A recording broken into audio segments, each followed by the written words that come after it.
आपका स्वागत है आपके अपने YouTube चैनल महाअध्ययन में। वीडियो को लाइक करें और चैनल को अगर अभी तक सब्सक्राइब नहीं किया है तो सब्सक्राइब कर दें।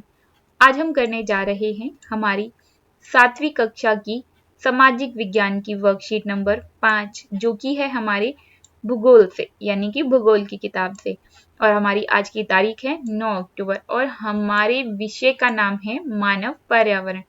तो देखें आज की हमारी वर्कशीट हमारे लिए क्या क्या जानकारियां लेकर आई है। तो आइए ज्ञान बटोरें। सबसे पहले मनुष्य पर्यावरण के साथ पारस्परिक क्रिया करता है। पारस्परिक क्रिया का मतलब है परस्पर, यानी आपस में क्रिया करना, यानी मनुष्य पर्यावरण के साथ क्रिया करता है, आपस में क्रिया करता है। क्रिया का मतलब कार्यकलाप। हम पर्यावरण में रहकर ही अपने सारे कार्य करते हैं और अपने पर्यावरण को प्रभावित करते हैं, अच्छे रूप से भी और बुरे रूप से भी। तो आगे बढ़ जाते हैं। अपनी आवश्यकता के अनुसार इसे बदलता है। किसे बदलता है? अपनी क्रिया को, अपने कामों को, जो वो पर्यावरण के साथ पारस्परिक क्रिया कर रहा है उसे वह अपनी आवश्यकता यानी जरूरत के हिसाब से बदलता है। इसका उदाहरण यहाँ पर दिया गया है। प्रारंभिक मानव यानी कि शुरुआती दौर में जब हम बात करते हैं आदि मानव की, और उसके बाद आदि मानव ने जैसे जैसे विकास करना शुरू किया, तो आदि मानव की यानी कि प्रारंभिक मानव स्वयं को प्रकृति के अनुरूप ने अपने आप को प्रकृति के अनुरूप बना लिया था। इसका मतलब ये कि जो शुरुआती दौर का मानव है, अगर हम आदि मानव कहें या शुरुआती दौर का मानव कहें, तो वह अपने जीवन को प्रकृति के हिसाब से जीता था। जैसे जो भी फल फ्रूट जिसे हम कहते हैं, जो भी खाद्य पदार्थ उसे मिलते थे, उन्हीं से अपने जीवन को वो चलाता था। जो भी चीजें मौजूद थी उन्हीं से अपना घर बनाकर उसमें रहता था। यानी वह पर्यावरण के साथ या प्रकृति के साथ बहुत ज्यादा छेड़छाड़ नहीं करता था। चलिए आगे देखते हैं। इस तरह उनका जीवन सरल था और आसपास की प्रकृति से उनकी आवश्यकताएं पूरी हो जाती थी। जो मैंने अभी अभी आपको कहा कि उसके आसपास जितनी भी चीजें मौजूद थी उन्हीं से वह अपनी जरूरतें पूरी कर लेते थे। आज की तरह वह घर बनाने के लिए पत्थरों को तोड़कर सीमेंट, चूना, इन सब चीजों का प्रयोग करके पर्यावरण को नुकसान नहीं पहुंचाते थे। जो भी पेड़ पौधे घास फूल जैसी स्थित चीजें उनके पास होती थी उन्हीं से वो अपना गुजारा कर लेते थे। और खाने के मामले में भी जो कुछ प्रकृति में मौजूद था उसका प्रयोग कर लेते थे। जमीन को खोदकर उसमें नए नए तरह के खाद्य पदार्थों को उगाने या बनाने की कोशिश वो नहीं करते थे। लेकिन जैसे जैसे समय बीतता गया उसी मानव की आवश्यकताएं बढ़ती चली गईं और फिर उसने पर्यावरण के उपयोग और उसे प्रयोग करने के लिए अलग अलग तरह के बदलाव किए। तो क्या सीखा, क्या जाना हमने कि शुरुआत में मानव चलता था प्रकृति के हिसाब से, लेकिन जैसे जैसे उसकी आवश्यकताएं बढ़ती चली गईं, उसकी इच्छाएं बढ़ती चली गईं, उसने उसी पर्यावरण के साथ, प्रकृति के साथ छेड़छाड़ करनी शुरू कर दी या उसका उपयोग करना शुरू कर दिया। अलग अलग तरीकों से उस प्रयोग करने के तरीके में बदलाव कर दिया, यानी परिवर्तन कर दिया। किस हिसाब से? जिस हिसाब से उसकी जरूरतें थी। और उसने नई नई चीजें सीख ली। फसलों को उगाना, पशुओं को पालना, स्थायी जीवन जीना। स्थायी जीवन जीने का मतलब है एक जगह पर टिक कर जीना, जबकि प्रारंभिक मानव अपने खाने की खोज में एक जगह से दूसरी जगह चले जाते थे और जहां जगह मिली वहां सो जाते थे। उसने अपनी आवश्यकताओं से अधिक चीजों का उत्पादन या उन्हें बनाना शुरू कर दिया। देखिए, हम जब प्रारंभिक मानव की बात कर रहे हैं तो वह जो कुछ मौजूद था उसका प्रयोग करता और भविष्य के बारे में बहुत अधिक चिंता नहीं करता था और ना ही चीजों को बहुत ज्यादा स्तर पर बनाने की कोशिश करता था, ना इकट्ठा करने की कोशिश करता था। जबकि आज का मानव चीजों को इकट्ठा भी करता है और अपनी जरूरत से ज्यादा उसका उत्पादन करता है। किस लिए? ताकि वह उनका व्यापार करके लाभ कमा सके। अब एक बार इस पूरी बात को पढ़ लेते हैं छोटे छोटे शब्दों में। यहाँ पर हमें ये बताया गया है कि मानव अपने पर्यावरण के साथ अपनी जरूरतों के हिसाब से व्यवहार करता है या उसके साथ क्रियाकलाप करता है, यानी उसमें कार्य करता है। पहले मानव की जरूरतें कम थी, प्रारंभिक मानव की यानी आदि मानव की जरूरतें कम थी, इसलिए उसकी इच्छाएं कम होने की वजह से, जरूरतें कम होने की वजह से वह प्रकृति में जो कुछ मौजूद था उसका प्रयोग अपने जीवन के लिए करता था। लेकिन जैसे जैसे समय बीता, मानव की इच्छाएं और जरूरतें दोनों बढ़ गईं और उसके बाद उसने प्रकृति का अपने हिसाब से दोहन करना, यानी कि उसको अपने हिसाब से प्रयोग करना और उसका इस बहुत ज्यादा प्रयोग करना शुरू कर दिया। उसने पहले खेती करना सीखा, पशुओं को पालना सीखा, घर बनाना सीखा और यही प्रक्रिया चलते चलते आज का जीवन हम देख पा रहे हैं कि किस तरह का है। आज हम बहुत सारे ऐसे काम करते हैं जिससे हम अपने पर्यावरण को नुकसान भी पहुंचाते हैं और बहुत सारे ऐसे काम भी आज हम कर रहे हैं जिस पर हम ये सोच रहे हैं कि पर्यावरण को किस तरह सुरक्षित रखें। तो आइए यहाँ पर कुछ उदाहरण दिए हैं, कुछ नए और कुछ पुराने। सबसे पहले एक बात को आप याद रखिएगा, हम अपनी जरूरत से ज्यादा चीजें क्यों बनाते हैं? व्यापार करने के लिए। और व्यापार क्यों करते हैं? लाभ कमाने के लिए। और यहाँ पर दी है पहली पिक्चर, इसमें हमें बताया गया है कि एक व्यक्ति के पास फल हैं और अपने फलों को वो दूसरे व्यक्ति की मुर्गी से बदल लेता है। इसे फल चाहिए और इसे चाहिए मुर्गी। तो ये कौन सा मानव है? ये है प्रारंभिक मानव, या प्रारंभिक मानव के बाद जब धीरे धीरे उनकी आवश्यकताएं बढ़ी तो वो अपनी जरूरतों को पूरा करने के लिए एक दूसरे से अपना सामान बदल लेते थे, परस्पर सामान बदलना। और इस प्रक्रिया को कहते हैं वस्तु विनिमय, क्योंकि वस्तु को बदल रहे हैं तो वस्तु विनिमय पद्धति को वह अपनाता था। इसमें वस्तुओं की अदला बदली कर ली जाती है और इस तरह के व्यापार में धन का प्रयोग नहीं होता। तो यह भी एक तरीके का व्यापार ही है, क्योंकि इसने अपनी जरूरत से ज्यादा फल प्राप्त किए और इसने अपनी जरूरत से ज्यादा मुर्गी और फिर उसे आपस में बदला। अब अगला चित्र देखिए, इसमें आप देख पा रहे हैं नोट बने हुए हैं और सिक्के भी। तो मुद्रा के आने से वस्तु विनिमय प्रणाली की समस्या दूर हो गई। इसका क्या मतलब है? मानकर चलिए पहले व्यक्ति के पास फल थे और दूसरे के पास मुर्गी थी, तो अगर इसे मुर्गी चाहिए थी तो इसे इस व्यक्ति को ढूंढने में कितना वक्त लगा होगा कि ऐसा कौन व्यक्ति है जो मुझसे फल ले ले और मुझे मुर्गी दे दे। मानकर चलिए किसी को घी चाहिए और उसके पास घोड़ा है और वो ये सोचता है कि मैं घोड़े की सवारी करवाकर किसी से घी ले लूं या घोड़े को कुछ दिनों के लिए उधार देकर घी ले लूं, तो उस व्यक्ति को ढूंढने में उसे कितना वक्त लगता होगा। तो ये समस्या हल हो गई पैसे आने, मुद्रा आने के बाद।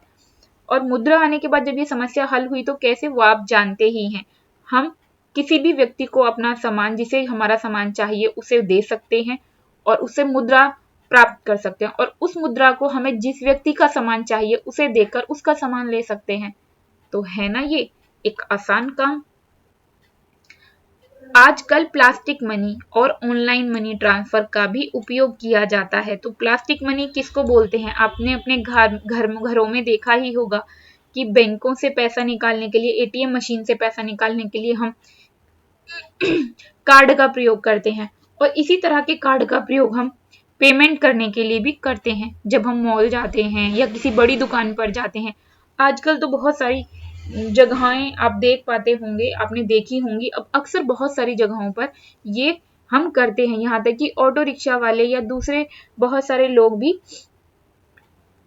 प्लास्टिक मनी लेते हैं। प्लास्टिक मनी को लेने का मतलब है वो हमारे पास जो कार्ड है, डेबिट कार्ड या क्रेडिट कार्ड, उससे पेमेंट ले लेते हैं। और इसी तरह के दूसरे भी बहुत सारे तरीके आजकल शुरू हो गए हैं। उसकी चर्चा हम तब करेंगे जब हमारी वर्कशीट उसके बारे में हमसे बात करेगी। फिलहाल आगे बढ़ते हैं। मानव ने अन्य लोगों के संपर्क में आना शुरू कर दिया। अपनी सुविधा और विभिन्न उद्देश्यों के लिए उसने खुद का वातावरण बनाया। निम्न चित्र मानव पर्यावरण के कुछ उदाहरण दिखाता है। तो यहाँ पर क्या कह रहे हैं? ये कह रहे हैं कि मानव ने जैसे जैसे वो दूसरे लोगों के संपर्क में आया, उसने अपनी सुविधाओं के लिए, अपने उद्देश्यों के लिए पर्यावरण को प्रभावित किया अलग अलग तरीके से, और उसके यहाँ पर बहुत सारे उदाहरण दिए गए हैं। तो ये है आपके लिए एक चित्र जिसमें आप देख सकते हैं कि मानव ने किस तरीके से पर्यावरण को पर्यावरण का मतलब क्या होता है, सबसे पहले आप इस बात को समझ लें ताकि आपको हर बात समझ में आए। पर्यावरण दो शब्दों से मिलकर बना है, परि और आवरण। आवरण का मतलब होता है ढका हुआ, और परि मतलब चारों ओर, मतलब हम चारों ओर से जिस चीज से ढके हुए हैं, या फिर ये कहिए कि हमारे चारों ओर जो कुछ भी फैला हुआ है वो पर्यावरण है। तो एक बार फिर से समझिए, मानव पर्यावरण का मतलब मानव के चारों तरफ जो कुछ भी मौजूद है वो सब पर्यावरण है। तो उसने अपने आसपास जो सब कुछ फैला हुआ है उसको प्रभावित करना शुरू किया, अपने उद्देश्यों के हिसाब से उसने सभी कामों को करना शुरू किया। तो मानव पर्यावरण में अभी क्या क्या चीजें हमें दिखाई देती हैं, तो यहाँ पहला चित्र है, मानव पर्यावरण में शिक्षा है, मानव पर्यावरण में राजनीति है, मानव पर्यावरण में डॉक्टर हैं, या फिर ये कहिए कि बहुत सारे व्यक्ति हैं। मानव पर्यावरण में परिवार हैं, और इसी तरह से समुदाय हैं। इस चित्र को जब आप देखेंगे तो आप देख सकते हैं अलग अलग तरह के पोशाक पहने हुए व्यक्ति हैं, यानी कि ऐसे समुदाय होते हैं जिसमें हमारी नर्स डॉक्टर काम करते हैं, ऐसे समुदाय होते हैं जिसमें हमारे फौजी काम करते हैं, ऐसे समुदाय होते हैं जो सिक्योरिटी गार्ड से मिलकर बनते हैं, और इसी तरह से सफाई कर्मचारियों के भी समुदाय हैं, और डॉक्टर्स के समुदाय हैं, खाना बनाने वालों के भी समुदाय हैं, शेफ का चित्र आपको यहाँ दिखाई दे ही रहा होगा। इसी तरह से सभी चित्रों को हम देख रहे हैं, और अलग अलग समुदाय हमारे आसपास मौजूद हैं, डॉक्टर समुदाय, सफाई कर्मचारी समुदाय, शिक्षक समुदाय, फौजी समुदाय और तमाम समुदाय। इसके अलावा मानव के चारों तरफ फैला हुआ है धर्म, अलग अलग तरह के धर्म। यहाँ पे देखिए अलग अलग धर्मों के निशान दिए हुए हैं, ईसाई धर्म, हिंदू धर्म, मुस्लिम धर्म, सिख धर्म, ये वो निशान है जिन्हें आप बहुत आसानी से पहचान लेते हैं। जैन का निशान, बौद्ध का निशान, इस तरीके से यहाँ पे सभी धर्मों के निशान दिए हुए हैं। और मानव पर्यावरण में उसके आसपास हैं बैंक। आज के टाइम में आर्थिक स्थिति को मजबूत करने वाले या आर्थिक व्यवस्था, अर्थव्यवस्था को चलाने वाले ये बैंक हैं जो हमारे जीवन को भी चला पा रहे हैं। सोचिए ऐसी स्थिति में जब कोविड फैला हुआ है, लोग एक दूसरे के हाथ से पैसे लेने से भी डर रहे हैं, तो वो सामान कैसे लेंगे? तो डेबिट क्रेडिट कार्ड यानी प्लास्टिक मनी का वो प्रयोग कर रहे हैं। और ये सारी सुविधा जो हमें मिलती है प्लास्टिक मनी की, किसके जरिए से? बैंकों की मदद से, बैंकों के जरिए से हमें ये सब मिल पा रहा है। तो आइए देखते हैं हमारा प्रश्न आज हमसे क्या पूछ रहा है।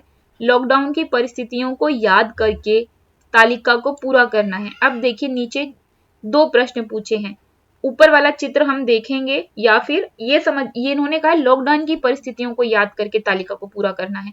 तो लॉकडाउन को जब हम याद करते हैं कि लॉकडाउन को याद किया हमने, और फिर हमें ये सोचना है कि मानव पर्यावरण का कौन सा हिस्सा वह था जो काम कर रहा था।